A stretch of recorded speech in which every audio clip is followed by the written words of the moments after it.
அனைவருக்கும் வணக்கம். இன்றைக்கி நம்மளோட இந்த பதிவில் ரஷ்யா சுல்தானா இவங்கள பற்றி தான் பார்க்க போகிறோம். இவங்க யார் அப்படின்றது நம்ம எல்லாருக்குமே தெரியும். இல்துமிஸோட மகள். இவங்க இல்துமிஸோடைய முதன்மை மனைவியோட மகள். இவங்க குயிஸ் பெரோசி அப்படின்ற அரண்மனையில் தான் வாழ்ந்துருக்காங்க. இல்துமிஸாலேயேவும் தனக்கு பிறகு இவங்க தான் வாரிசு அப்படின்னு நியமிக்கப்பட்டவங்க. இல்துமிஸ் இருந்தப்போ இல்துமிஸோட உருவமும் ரஷ்யா சுல்தானோட உருவமும் பொறிக்கப்பட்ட நாணயங்கள் வெளியிடப்பட்டிருக்கு. குவாலியர் வெற்றிக்கு பின்னாடி நாடு திரும்பின இல்துமிஸ் தனக்கு பின்னாடி வாரிசு யார் அப்படின்றத முடிவு செய்கிறாரு. தன்னுடைய செயலாளர் தாஜ் உஜ் மாலிக் அப்படின்றவரை கூப்பிட்டு தனக்கு பின்னாடி வாரிசு சுல்தானா ரஷ்யா தான் அப்படின்றத எழுதி வச்சிடுங்கன்னு சொல்கிறாரு. இதை தெரிஞ்சுக்கிட்ட உயர்குடி பிரபுக்கள் எதிர்ப்பு தெரிவிக்கிறாங்க. அப்போது இல்துமிஸ் சொல்கிறாரு, எனக்கு மகன்கள் இருந்தாலும் அவங்க யாருமேவும் நாளால் தகுதியற்றவங்க. இதை என்னுடைய மரணத்துக்கு பின்னாடி நீங்களே தெரிஞ்சுக்குவீங்க அப்படின்றத சொல்லியிருக்கிறாரு. ஆனால் உயர்குடி பிரபுக்கள் எல்லாருமே சேர்ந்து இவருடைய இந்த உயிலை மீறி என்ன பண்ணுறாங்கன்னா ருக்னுதீன் ஃபெரோஸ் அப்படின்றவனை மன்னராக அறிவிக்கிறாங்க. ருக்னுதீன் ஃபெரோஸ் நாடால் தகுதியற்ற ஒரு நபராக இருக்கிறாரு. அவருடைய ஆட்சி காலத்தில் ஒரு கலகம் ஒன்று ஏற்படுது. அந்த கலகத்தை அடக்கிறதுக்காக டெல்லியை விட்டு வெளியில் போகிறாரு. இந்த சந்தர்ப்பத்தை பயன்படுத்திக்கிட்ட சுல்தானா ரஷ்யா மக்கள் முன்னிலையில் வெள்ளிக்கிழமை அன்னைக்கு மசூதியில் சிகப்பு நிற ஆடை அணிந்து தனக்கு ஏற்பட்டிருக்கக்கூடிய இன்னல்களை விளக்குறாங்க. சுல்தானுடைய தாயார் சாதுர்கான் அப்படின்றவங்க தன்னை கொலை செய்ய முயற்சித்த சம்பவத்தையும் விளக்குறாங்க. இதை கேட்ட டெல்லி மக்கள் சுல்தானா ரஷ்யாவை அரசியாக அங்கீகரிக்கிறாங்க. ஸோ அப்போது ரஷ்யா ஒரு வாக்குறுதியையும் கொடுக்குறாங்க. மக்கள் நலனை நாடக்கூடிய அரசை நான் உங்களுக்கு கொடுப்பேன், இதை உங்களுக்கு ஒரு வாக்குறுதியாக தர்றேன். ஸோ எப்போ நான் இதிலேருந்து விலகுறேன் அப்படின்னு நீங்கள் கருதுறீங்களோ அப்போது என்னை அரசு பொறுப்பிலேருந்து நீக்கிடலாம் அப்படின்ற ஒரு உறுதியையும் அளிக்கிறாங்க. இந்த வாக்குறுதியை ஏற்றுக்கிட்ட மக்கள் அவங்களுக்கு, அதாவது சுல்தானா ரஷ்யாவுக்கு ஏற்பட்ட இன்னலை போக்கக்கூடிய வகையில் என்ன பண்ணுறாங்க அப்படின்னா சார்துர்கானை கைது செய்கிறாங்க. ஸோ இதுக்கு டில்லியில் இருந்த படை வீரர்களும் அதிகாரிகளும் மக்களுக்கு ஆதரவு கொடுக்குறாங்க. ஸோ சார்துர்கான் கைது செய்யப்பட்டு சிறையில் அடைக்கப்படுறாங்க. சுல்தானா ரஷ்யா அரசியாக நியமிக்கப்படுறாங்க. ருக்னுதீனோட படையெடுத்து போன வசீர் ஜுனைதி என்ன பண்ணுறாருனா அவரை கைவிட்டுட்டு வெளியேறிடுறாரு. அது மட்டும் இல்லாமல் அவரோட சென்ற படை வீரர்களும் என்ன பண்ணுறாங்கன்னா எதிரணியோடு சேர்ந்துடுறாங்க. ஸோ இந்த சூழலில் ருக்னுதீன் ஃபெரோஸ் என்ன பண்ணுறாருனா டெல்லிக்கு திரும்பி வர்றாரு. திரும்பி வரக்கூடிய வழியில் அவர் கைது செய்யப்பட்டு கிலோக்கரியில் சிறையில் வைக்கப்படுறாரு. 1236 நவம்பர் மாதம் 9ஆம் தேதி அவர் கொல்லப்படுறாரு. சுல்தானா ரஷ்யா அரசியாக்கப்பட்டதை உலேமாவும் ஏற்றுக்கொள்ள வேண்டிய சூழல் ஏற்படுது. காரணம் என்னன்னு பார்த்தீங்க அப்படின்னா டெல்லி மக்களுடைய ஆதரவு அவங்களுக்கு இருக்குது. அது மட்டும் இல்லாமல் மற்ற பிரபுக்களுமேவும் மயங்கிய நிலையில் இதை ஏற்றுக்கொள்ளக்கூடிய வேண்டிய சூழல் ஏற்படுது. ஆனால் இந்த நியமனமானது, அரசு நியமனமானது மற்ற மாகாண ஆளுநர்களோட ஒப்புதல் இல்லாமல் நடைபெற்றிருக்கு. ஸோ அதனால் மற்ற மாகாண ஆளுநர்கள் என்ன பண்ணுறாங்கன்னா இவங்களை எதிர்த்து கிளர்ச்சியில் இறங்குறாங்க. அவங்களில் முக்கியமானவங்க யார் அப்படின்னு பார்த்தீங்க அப்படின்னா ஒரு 4 மாகாணத்தை சேர்ந்தவங்க முக்கியமானவங்களாக இருக்கிறாங்க. அலாவுதீன் ஜானி, சாய்புதீன் கூர்ச்சி, கபீர்கான் அயாஸ், மொய்சுதீன் முகமது சாலாரி, இவங்களோட இன்னொருத்தர் அதாவது வசீரான ஜுனைதியும் சேர்ந்துக்கிறாரு.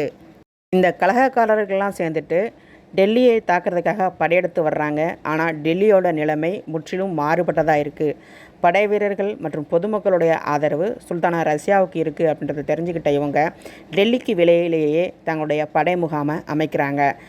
இதை தெரிஞ்சுக்கிட்ட சுல்தானா ரஷ்யா கலகக்காரர்களை டெல்லிக்கு அருகாண்மையிலேயே வைத்திருக்கிறது அப்படின்றத ஆபத்தானது அப்படின்றத அறிஞ்சு அவுத்தோட ஆளுநராக இருக்கக்கூடிய மாலிக் நஸ்ருதீன் தியாசி அப்படின்றவங்கள தன்னுடைய உதவிக்காக சுல்தானா ரஷ்யா கூப்பிடுறாங்க. இந்த நஸ்ருதீன் தியாசி டெல்லிக்கு வர்ற வழியிலேயே கலகக்காரரான சாய்புதீன் கூர்ச்சி அப்படின்றவர் எதிர்பாராத விதமாக இவரை தாக்கி கைது செய்து சிறையில் அடைக்கிறாரு. சிறையிலேயவும் தியாப்சி என்ன பண்ணுறாருன்னா இறந்தும் போகிறாரு. காரணம் அவர் நோய்வாய்ப்பட்டிருக்கிறாரு. ஸோ அதனால் அவர் சிறையிலேயவும் இறந்துடுறாரு. பிரச்சனை கைமீறி போகிறதுக்கு முன்னாடி இது ஒரு முடிவுக்கு கொண்டு வரணும்னு நினைக்கிற ரஷ்யா படையோட டெல்லியை விட்டு வெளிக்கிளம்புறாங்க. ஆங்காங்கே சிறு சிறு சண்டைகள் நடக்குது. ஸோ இந்த சமயத்தில் தன்னுடைய சாதுரியத்தை சுல்தானா பயன்படுத்துகிறாங்க. மொய்சுதீன் முகமது சாலாரி மற்றும் கபீர்கான் அயாஸ் இவங்க 2 பேரோட ரகசிய பேச்சுவார்த்தைகள் நடத்தி தன் பக்கம் இவங்களை சேர்த்துக்கிறாங்க சுல்தானா ரஷ்யா. இவங்களோட உதவியோட ஏனைய மாலிக்குகளையும் இந்த வசீரையும் சிறைபிடிக்க திட்டம் தீட்டுறாங்க சுல்தானா ரஷ்யா. இதை தெரிஞ்சுக்கிட்ட அந்த மாலிக்குகள் ஓட்டம் பிடிக்கிறாங்க. சாய்புதீன் கூர்சி உள்ளிட்ட சிலர் படை வீரர்களால் கொல்லப்படுறாங்க.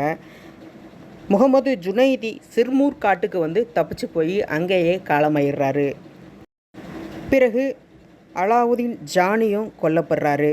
ஸோ இப்படி தனக்கு எதிராக தோன்றின முதல் கலகத்தை வெற்றிகரமாக சுல்தானா ரஷ்யா அடக்குறாங்க.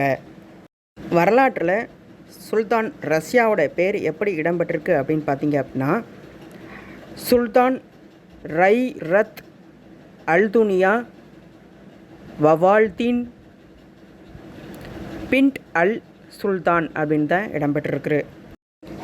ரஷ்யா சுல்தானோட நிர்வாக சீர்திருத்தம் குவாஜா முகாசாபுதீன் அப்படின்றவங்கள வசீராக நியமிக்கிறாங்க. அவங்களுக்கு நிஜாம் உல் முல்க் அப்படின்ற பட்டம் கொடுக்குறாங்க. மாலிக் சைபுதீன் ஐபக் பாக்து அப்படின்றவங்கள போர் அமைச்சராக நியமிக்கிறாங்க. குத்துல்கான் அப்படின்னு சொல்லக்கூடிய பட்டத்தை கொடுக்குறாங்க.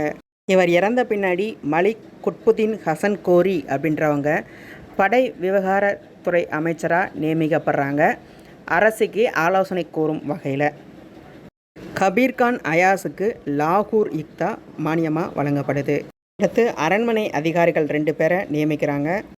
இக்தியாருதீன் ஐக்டிஜின் அப்படின்றவரை அமீர் இ ஹஜீபா நியமிக்கிறாரு. அமீர் இ ஆகூர் அப்படின்ற பொறுப்புக்கு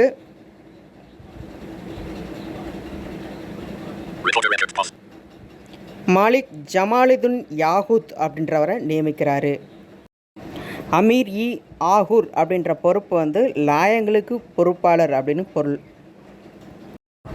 சுல்தானா ரஷ்யா சந்தித்த பிரச்சனைகள். நூர்துர்க் அவருடைய கிளர்ச்சி 1237ஆம் ஆண்டு. இவர் ஒரு கார்மீனியர். 1000 பேரோட பெரிய மசூதிக்குள்ளே புகுந்து மக்களை தாக்க முற்படுறாரு. இவருடைய கிளர்ச்சி படை வீரர்களால் முறியடிக்கப்படுது. இவங்க அந்த இடத்தை விட்டு விரட்டி அடிக்கப்படுறாங்க. அடுத்த பிரச்சனை 1238 கஜினியை ஆட்சி புரிந்த மாலிக் ஹசன் கார்லி அப்படின்றவர் மங்கோலியருடைய படையெடுப்பு தாங்க முடியாமல் டெல்லி பேரரசுக்குள்ளே ஓடி வந்துடுறாரு. ஸோ அவங்க ரஷ்யாவோட ஒரு இராணுவ ஒப்பந்தம் ஒன்று செஞ்சுக்கிறதுக்கு முயற்சி மேற்கொள்கிறாங்க. அதனால் தன்னுடைய மகனை டெல்லிக்கு அனுப்பி வைக்கிறாரு. ரஷ்யா அவங்கள வரவேற்று செலவுக்கு கொஞ்சம் பணத்தை கொடுத்து திருப்பி அனுப்பிடுறாங்க. இராணுவ ஒப்பந்தம் எதுவும் அவங்க செஞ்சுக்கல. இதனால் மங்கோலியர்களால் ஏற்பட இருந்த அந்த பாதிப்பிலிருந்து தன்னுடைய அரசை தற்காத்துக்கிட்டாங்க. அரச காரியங்களில் சுல்தானா ரஷ்யா நேரடியாக ஈடுபடுறாங்க. ஆணுடை தரித்து நகர்வலம் வர்றாங்க. அது மட்டும் இல்லாமல் படையெடுப்புகளில் தானே நேரடியாகவும் பங்கேற்கிறாங்க. ரஷ்யாவுக்கு எதிராக சதித்திட்டம் தீட்டினவங்களில் முக்கியமானவங்க அப்படின்னு பார்த்தோம் அப்படின்னா ஐக்டிஜின், இன்னொருத்தங்க அல்துனியா. இந்த அல்துனியா பத்திண்டாவோட ஆளுநராக இருக்கிறவர். ஸோ இவர் பட்டிண்டாவில் கலகத்தில் ஈடுபட்டுறாரு. இந்த கலகத்தை ஒடுக்கிறதுக்காக சுல்தானா ரஷ்யா படையோட கிளம்பி போகிறாங்க. ஸோ அந்த டைமில் இருந்த படைப்பிரபுக்கள் எல்லாமேவும் சுல்தானா ரஷ்யாவை கைவிட்டுட்டு அலக்டிஜோன்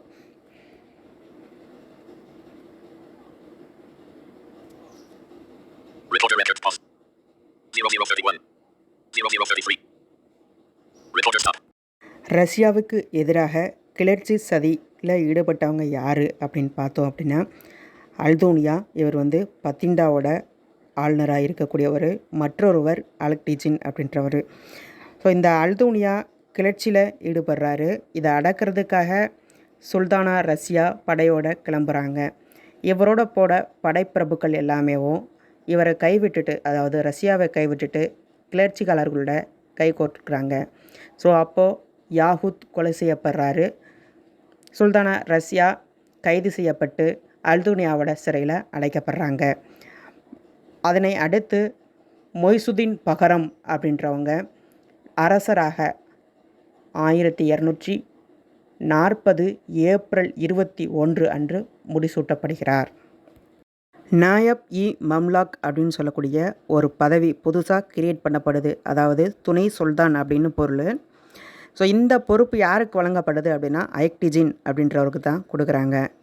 ஸோ இந்த ஐக்டிஜினுக்கும் சுல்தானுக்கும் இடையில் ஒரு சிறு பிரச்சனையின் காரணமாக 2 மாதத்தில் பகரம் ஷா என்ன பண்ணுறாருனா இந்த ஐக்டிஜினை கொன்றுறாரு.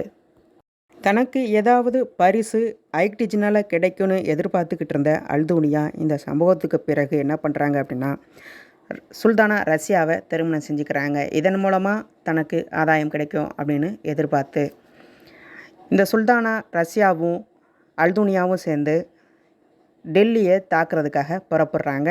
இவங்களோட கோக்கர்கள், ஜாட்டுகள், மேலும் சில இனக்குழுக்களை, சில பிரபுக்களையும் சேர்த்துக்கிறாங்க. அவங்களும் இவங்களுக்கு உதவி செய்கிறதா வர்றாங்க.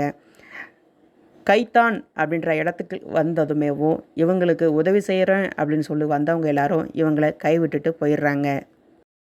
இவங்களை எதிர்த்து போன டெல்லி, அதாவது பகரம் ஷா தலைமையில் போன டெல்லி துருப்புக்கள் இவங்களை தோற்கடிக்கிறாங்க.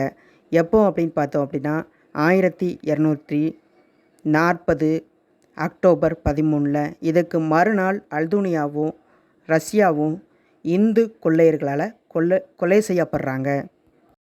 அதாவது அக்டோபர் 13 அன்று தோற்கடிக்கப்படக்கூடிய அல்தூனியாவும் சுல்தானா ரஷ்யாவும் மறுநாள் கொலை செய்யப்படுறாங்க. இந்த ரஷ்யா சுல்தானோட ஆட்சி காலம் அப்படின்னு பார்த்தோம் அப்படின்னா 3 ஆண்டு 6 மாதங்கள் மட்டுமே. ஒரு முக்கியமான தகவல் என்ன அப்படின்னு பார்த்தோம் அப்படின்னா இல்துமிஸ் குவாலியர் படையெடுப்புக்கு போனப்போ டெல்லி நிர்வாகத்தை பார்த்துக்கிட்டவங்க யார் அப்படின்னா சுல்தானா ரஷ்யா தான். ஸோ இந்த பதிவில் நம்ம சுல்தானா ரஷ்யா தொடர்பான குறிப்புகளை பார்த்துருக்கோம். இந்த வீடியோ உங்களுக்கு பிடிச்சிருந்தது அப்படின்னா லைக் பண்ணுங்கள், பிடிக்கலை அப்படின்னா மறக்காமல் டிஸ்லைக் பண்ணிவிடுங்க. மீண்டும் அடுத்த பதிவில் சந்திப்போம். இந்த பதிவு தொடர்பான உங்களுடைய பின்னோட்டம் எதுவும் இருந்துச்சு அப்படின்னா அதை கமெண்ட் பாக்ஸில் சென்ட் பண்ணுங்கள். தேங்க்யூ.